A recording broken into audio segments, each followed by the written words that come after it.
பிதா,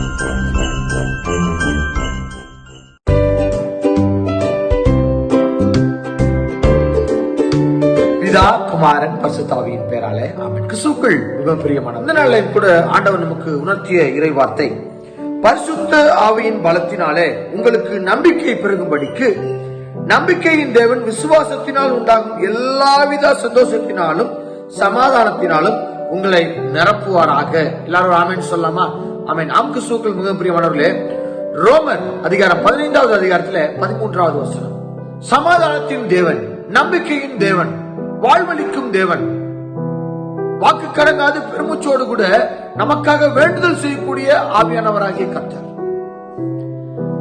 நான் போய் உங்களுக்கு தேற்றரவாளனை அனுப்புகிறேன் என்று சொல்லி பரிசுத்த ஆவியானவரை நமக்காக அனுப்பின தேவன். நம்ம எங்க கூப்பிடுகின்ற பொழுதும், நம்ம எங்க நினைக்கின்ற பொழுதும் நம்மளோடு கூட இணைந்து, நம்மளோடு கூட இசைந்து, நம்மோடு கூட வாழ்ந்து நம்மை பலப்படுத்துகிற நம்முடைய பரிசுத்த ஆவியானவர் தாமே நம்மோடு கூட இருக்கின்ற வேளையில நம்பிக்கையோடு கூட, மகிழ்ச்சியோடு கூட, சமாதானத்தோடு கூட எல்லா காரியங்களையும் கடந்து செல்லக்கூடிய பலனையும் நம்பிக்கையையும் ஆண்டவர் நமக்கு தருவார். அவருடைய பலத்தினாலே எல்லாவற்றையும் நம்ம என்ன செய்ய முடியும்? கடந்து போக முடியுங்க. ஆண்டவராகிய கர்த்தர் சாத்தானுக்கு உத்தரவு கொடுத்தார், யோபுவை தொடலான்னு சொல்லிட்டு. ஆனால் யோபுடைய ஜீவனை தொடுவதற்கு அதிகாரம் ஆண்டவர் கொடுக்கவில்லை.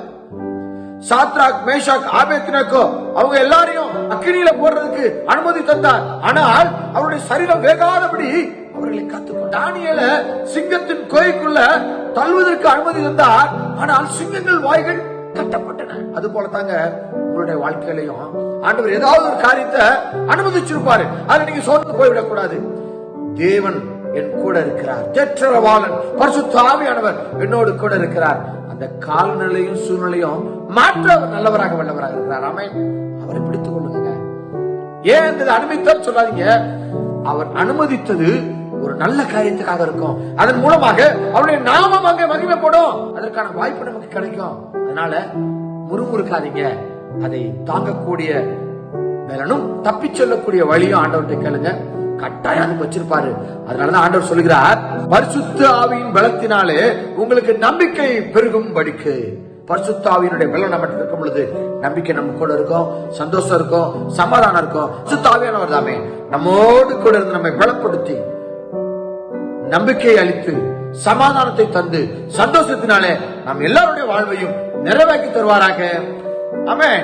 God bless you.